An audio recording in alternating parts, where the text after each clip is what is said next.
नाही, विरोधी पक्ष केवळ विरोध करण्यासाठी नाहीये, ही जनतेची मागणी आहे. माझं काय मत आहे की आता मार्केटवाडी किंवा आणखीन काही गोष्टी आहेत तिकडे त्यांचं काय मत आहे की आम्हाला बॅलेट पेपरवरती द्या ना आमच्या मत. तुम्ही तिकडे जर का वस्ती 400 असेल तर 300 पोलीस आणून उभे केले. एवढी भीती का? काही नेते म्हणतात की ईव्हीएम वर असलेला रडगाणं आता बंद. उमर अब्दुल्लाचं स्पेसिफिक असं नाही, पण इंडिया आघाडीमध्ये आम्ही सगळेजण काय एकमेकात विसर्जित नाही झालेलो.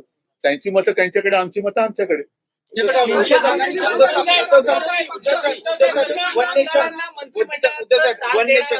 मिनिट, एक काहीतरी एका one question at a time.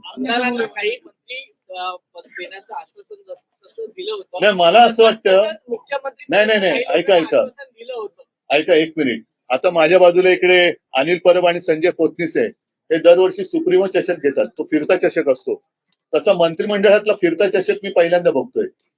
आणि मला अशी अपेक्षा आहे की मंत्रीपद जशी तुम्ही फिरवणार तशी मुख्यमंत्री आणि उपमुख्यमंत्री पद पण फिरवणार आहात का नुसते नेते मात्र फिक्स आणि त्यांचे सहकारी ज्यांच्या जोरावरती मुख्यमंत्री आणि उपमुख्यमंत्री झाले ते कायम, आणि ज्यांच्या जोरावर झाले ज्यांच्या जोरावर झाले ते फिरते, आणि जे झाले ते कायम. तर मुख्यमंत्री आणि उपमुख्यमंत्री सुद्धा 2.5 वर्षांनी बदलणार का स्वतःचे नेते स्वतःच्या खुर्च्या बळकट करून त्यांच्या सहकार्याने खेळवणार आहेत? हे एकदा कळलं पाहिजे.